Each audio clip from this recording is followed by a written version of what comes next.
todos muito bem-vindos a mais um episódio do nosso TBT Histórico, nosso podcast, que trata um pouquinho sobre a história no decorrer aí dos séculos da história humana e uma realização da Movijar, com a produção da produtora Cine Gomes. Vamos para o Egito e a Mesopotâmia. Hoje nós vamos conversar um pouco sobre as sociedades hidráulicas e seja muito bem-vinda novamente. Obrigada. Professora Rosana, e por que civilizações hidráulicas? Bom, primeiramente porque a gente sai daquele período ali em que os nossos antepassados, né, surgem ali no continente africano, eles estão se deslocando e começam a formar pequenas civilizações próximas das regiões dos rios para propiciar o desenvolvimento da agricultura. E o legal do Egito é que tanto ele quanto a Mesopotâmia são os primeiros registros que temos de escrita. Apesar do Egito ter os hieróglifos e a Mesopotâmia a cuneiforme, elas são escritas que foram desenvolvidas e perduraram por muitos anos, por muitas décadas. Até na Mesopotâmia nós temos uma biblioteca que o rei Assurbanipal pegou e tentou coletar as informações do mundo todo. E o Egito que nós conhecemos hoje é um Egito graças a Napoleão, que teve toda aquela função de ir para lá e perceber Eu acredito que no início eles tiveram uma ideia de dinheiro, como ganhar dinheiro com isso. As riquezas, né, do Egito Antigo, com certeza. E depois é que foi criando esse fato de cuidar daquilo que já existiu, e primeiro as grandes coleções e futuramente aí pega os museus. Mas o Egito ele é dividido entre duas fases, assim, que é a fase inicial, onde nós temos os grandes faraós, os grandes reis negros, e aí depois com a chegada de Alexandre nós já temos o mundo helênico dominando as dinastias egípcias, né? E até é engraçado que hoje tu liga mais o Egito ao árabe do que propriamente aos negros, que tem mais ao sul nessa região que é o Império da Núbia. Mas o Egito, então, ele tem essa particularidade da egiptomania vinda com Napoleão, e depois nós temos esses grandes legados dos egípcios. E começa com a mitologia egípcia. A possibilidade do homem casar com a sua irmã, que hoje nós sabemos todos os percalços que ocorrem, uma união desse tipo, mas para eles era o formato de manter-se no poder. E o faraó ele era tido então como grande responsável pela civilização. Sim, com o vínculo divino, né? Sempre com essa relação com os deuses, era o Deus na Terra, né? Também ali. É a representação máxima, é a representação divina, máxima, poder divino, e os sacerdotes bancavam isso. E aí vem a questão do alfabetismo, é surreal, assim.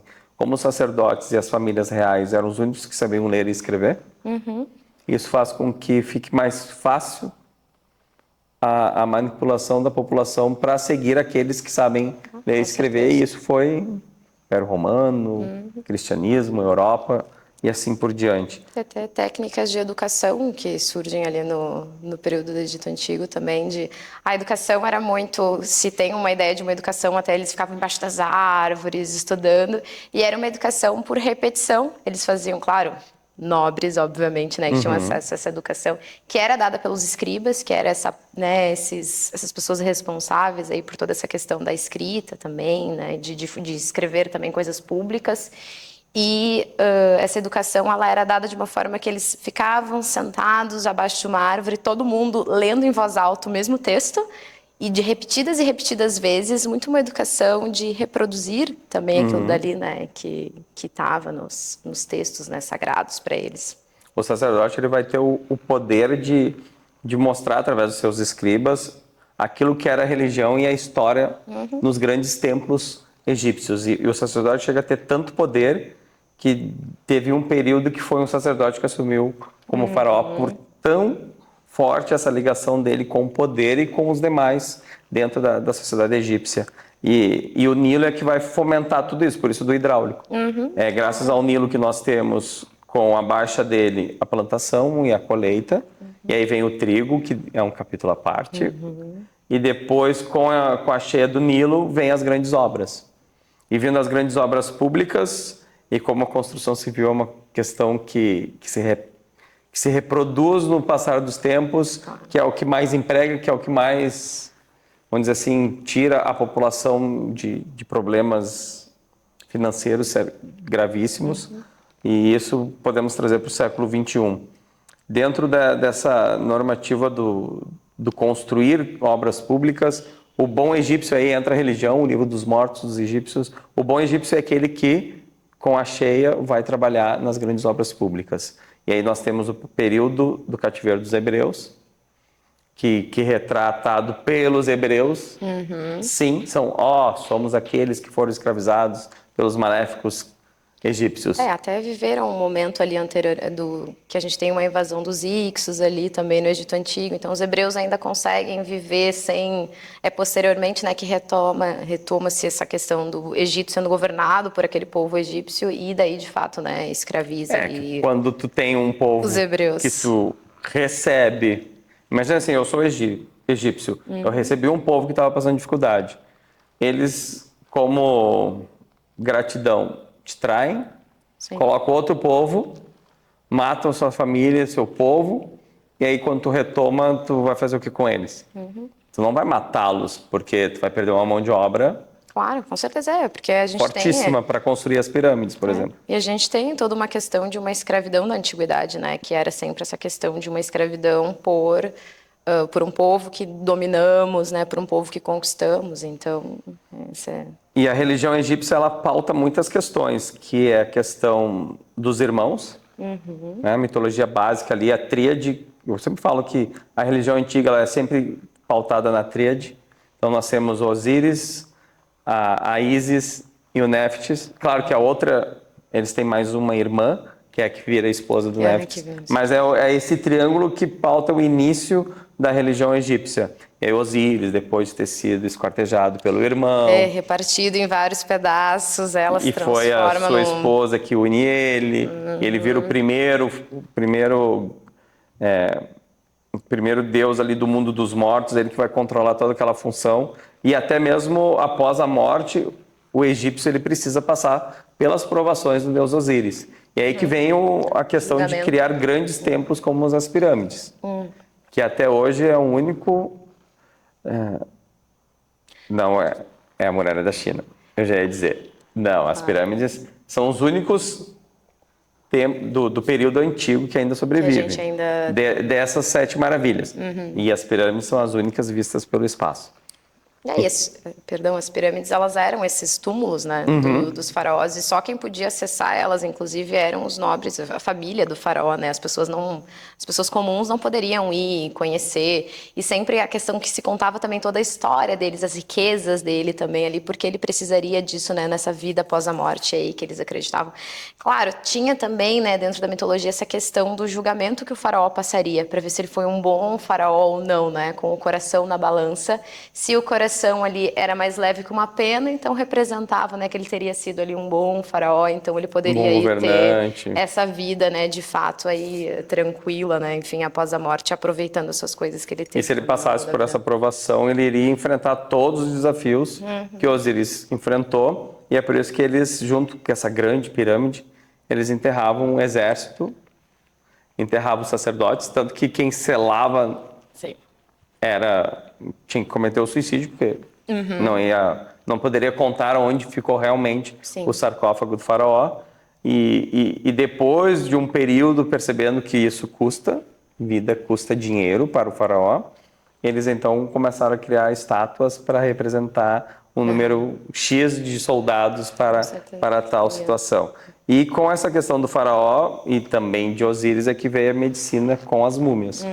Então é um outro grande legado egípcio, que são as múmias, que aí nós vamos para um outro espaço que é perto, mais ao norte, que é a Mesopotâmia, que lidava com um formato semelhante.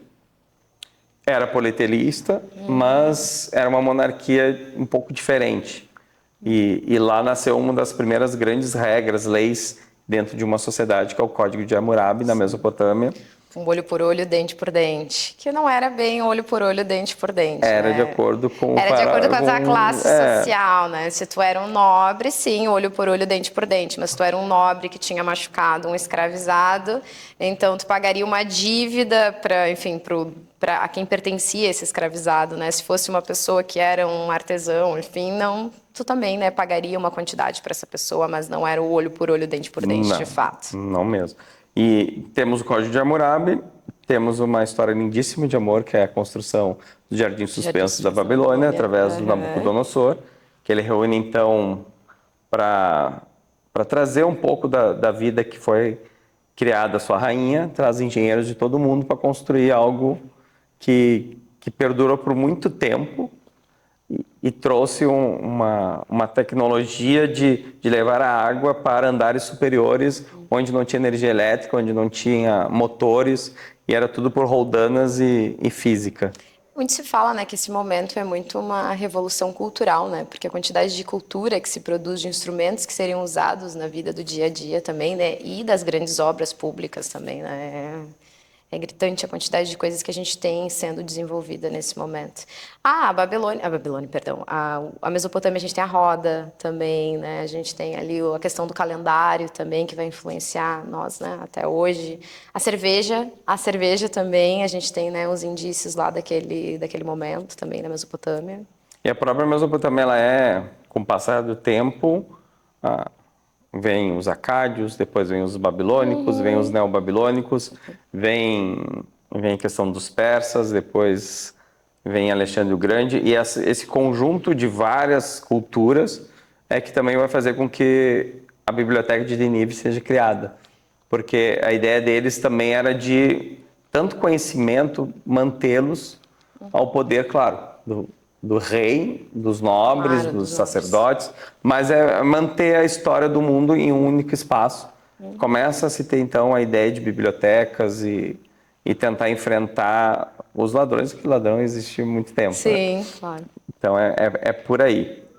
Então, nós temos as grandes sociedades hidráulicas, onde são duas monarquias politeístas e que vão pautar através dos rios, Nilo e Tigre e Eufrates, na Mesopotâmia, o início das grandes civilizações que vão organizar futuramente aí persas, macedônicos e romanos. Também acho que é importante a gente destacar que o Egito, a gente ainda teve algumas mulheres também que se destacaram dentro da política, né? Como a gente tem a Hatshepsut, a gente tem a Cleópatra também, destacando que a gente teve esse papel feminino, né, como uma governante, que era uma coisa também que, né, a gente não se via tanto. Uma né? mulher governando, Nefertiti foi Sim. uma grande faraó. E por hoje é só. Nos encontramos então no próximo episódio, onde a ideia é tratar um pouquinho sobre os gregos e esse legado greco-romano que nós temos. Até a próxima.